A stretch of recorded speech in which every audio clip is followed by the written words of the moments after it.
we have now two presentations related to other papers. The first one by Gianluca Sgueo deals with the link between lobbying transparency and the institutional accountability at European level. And the second one by Shoban Badgozar deals with responsive regulatory enforcement and with two special cases, that is the electricity sector and telecommunication sector in India. Professor Mostacci from Bocconi University Milan will then comment on these two other papers. So I leave the floor to Gianluca.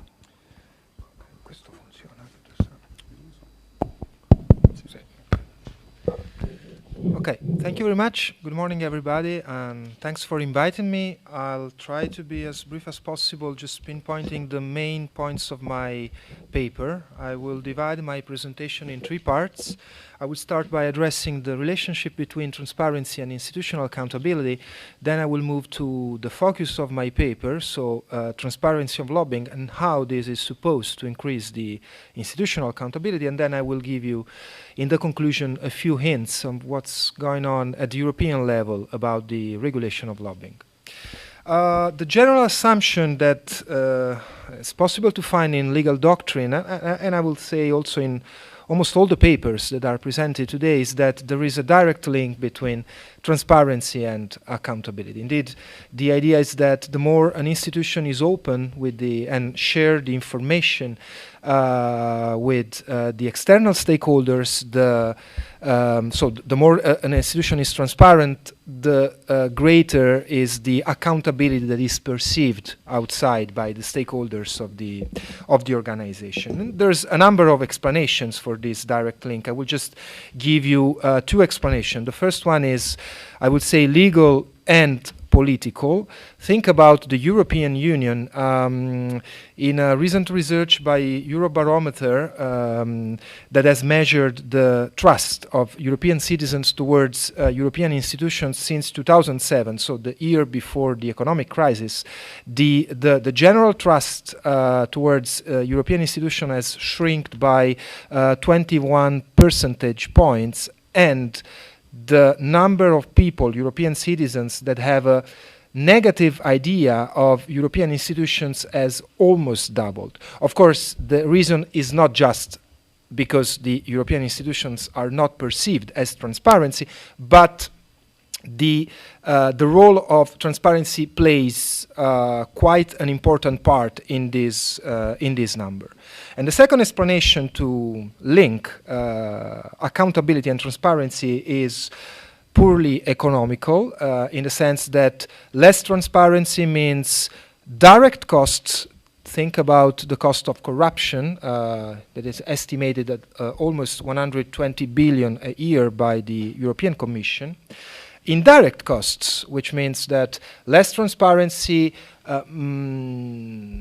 means that some interest groups may have more influence on decision-making process without letting stakeholders, civil society, but also the public at large, to know how the decisions are taken. And we all know, for example, the TTIP agreements that are currently going on, and a big part of the debate is also how transparent these negotiations are.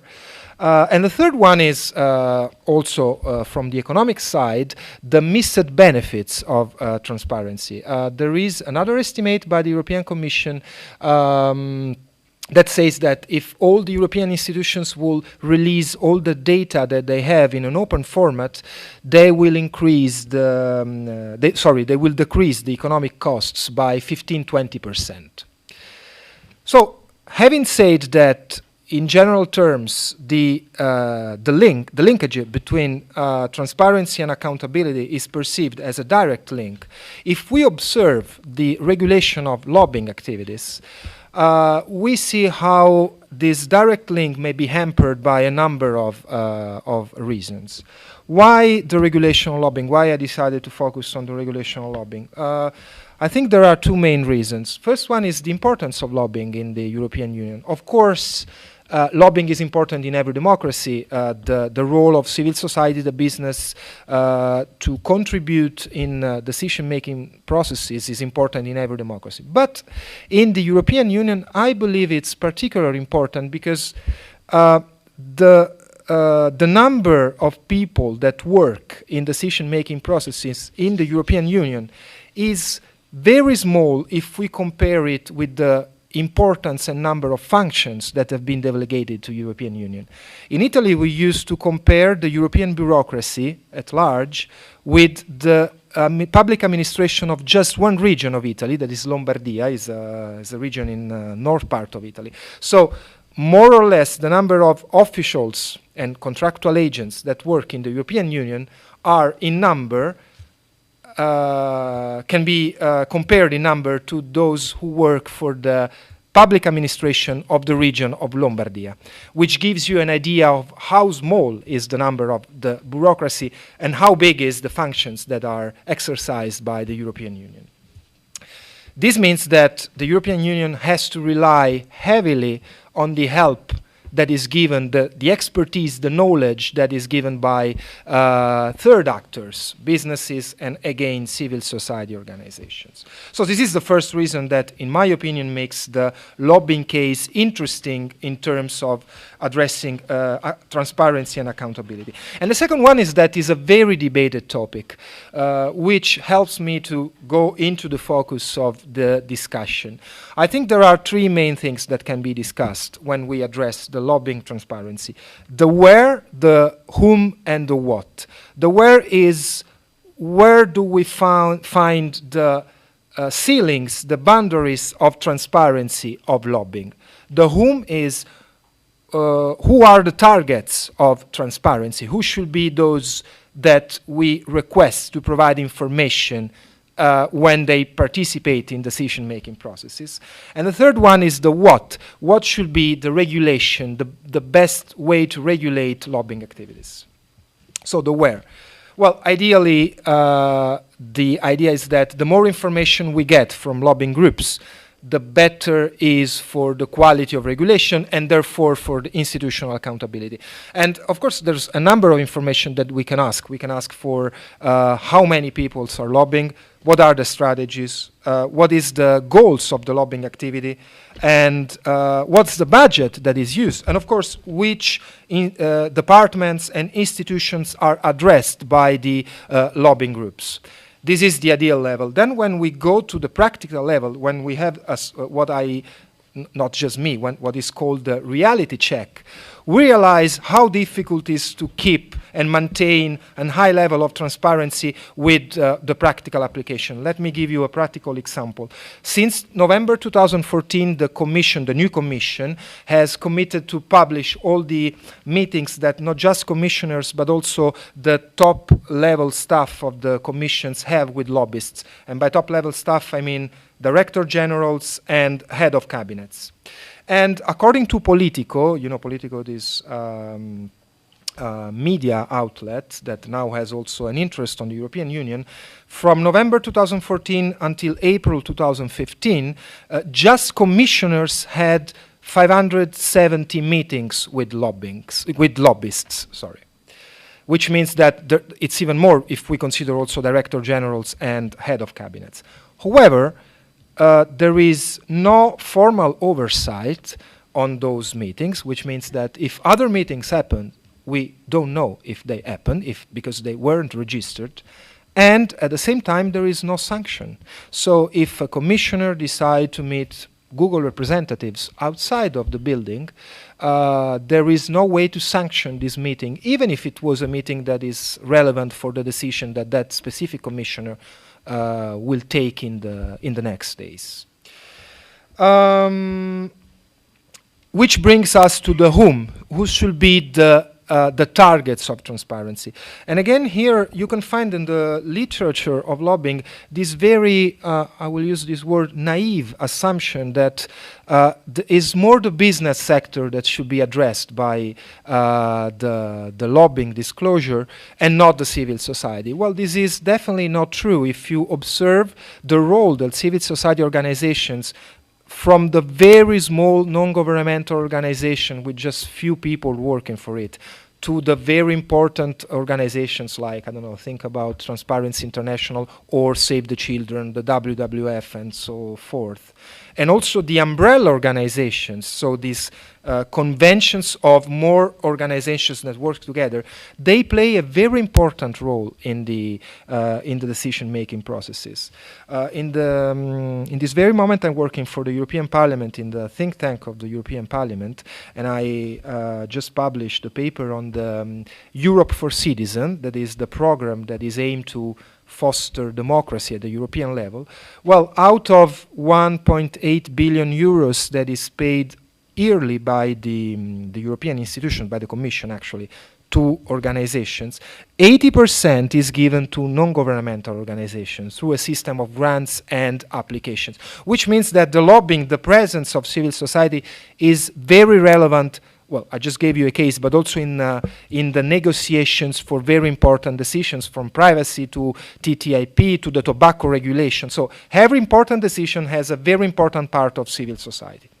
So, having said that, shall we assume that the lobbying requirements should be the same for business organization and civil society organization? Well, in my opinion, this is not possible, because you have to take into account that one thing is Google, one thing is Microsoft, or one of those big organizations and business organization, and the other thing is the other civil society organization. So even if we believe that all the possible actors should be addressed by some constraints regarding the data and the information that they have to provide, then we have a problem of how to put the ceilings, so the where that I was addressing before, and moving to the third problem, the best way to regulate these different actors in different level.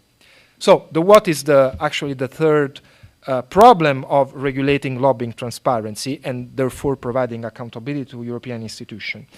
Well, just to simplify a complex argument, the idea is that on the one hand, you have a mandatory register, and on the other hand, you have the non-mandatory register, which is the one that is now in place in the European Union. What is a register? Well, it's actually a register, so a list of organizations that want to lobby and that have access to the premises of the institutions, so they can meet the relevant institutional actors.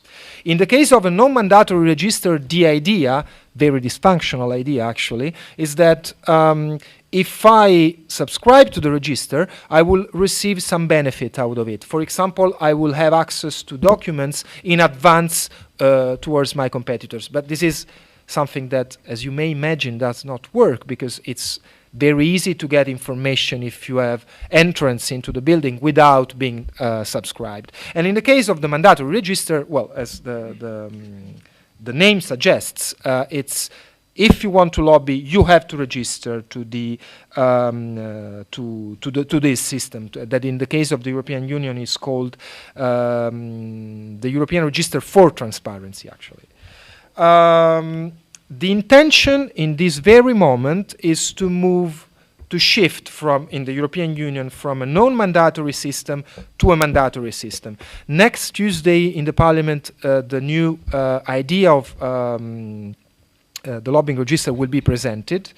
However, there is quite a lot of discussion at the political and legal level on how to implement a mandatory register instead of a non-mandatory one.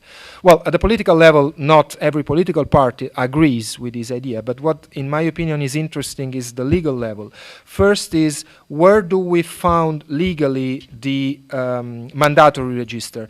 And in an opinion that was given by the European Commission, the idea was to address Article 352 of the Treaty on the Functioning of the European Union, which basically basically permits the use of a special procedure in the case in which is necessary EU action on a specific field, and a specific field in this case will be transparency.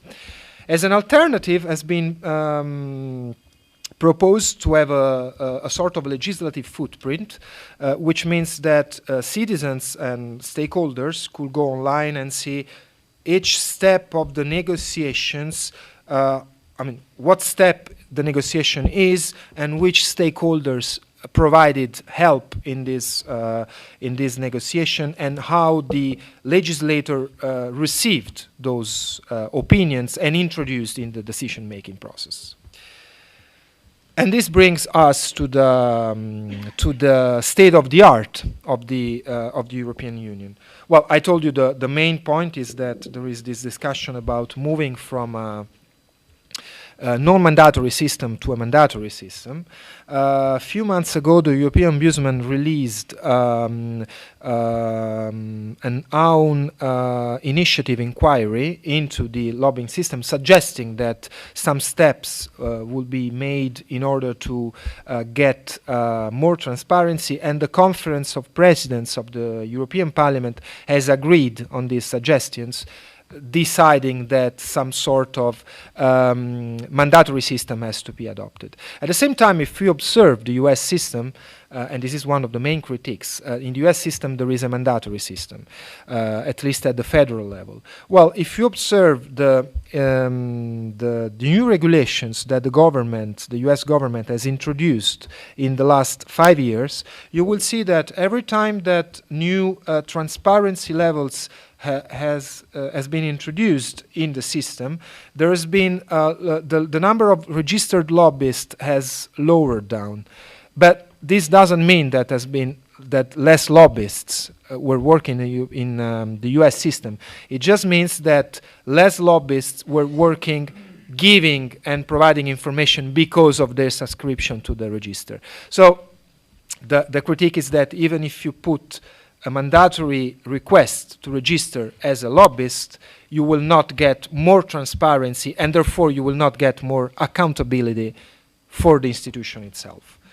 So, to conclude, my main point is that we may assume that the link between increased transparency, and in my case, transparency of lobbying activities, will provide less costs and more accountability as it is perceived by the external actors.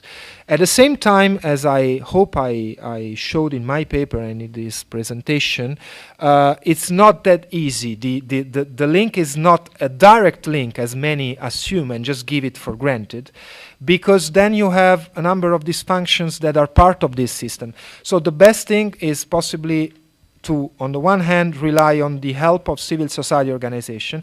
Today, Transparency International is a very interesting website. If you have time to visit it, launched a new initiative that basically gets the data out of the transparency register and make this data visual in a nice way, in order to give to journalists and scholars a better way to study how the organizations are registered. So this could be a first solution, to rely on the help of what are called the watchdogs in the European Union.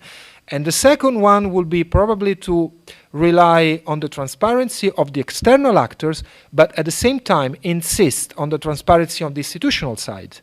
Because, as you may see, the idea is that we will have more transparency if we ask more transparency to our actors, but actually it's how to say, is a double-way street. It means that the same transparency that you ask to the contributors to the decision-making process has to be given by the institution itself. When this will be reached, it will probably impact on institutional accountability. Until that moment, in my opinion, this idea of having more accountability towards more imposition of transparency to external actors is going to fail, or at least to provide dysfunctional results. Thanks.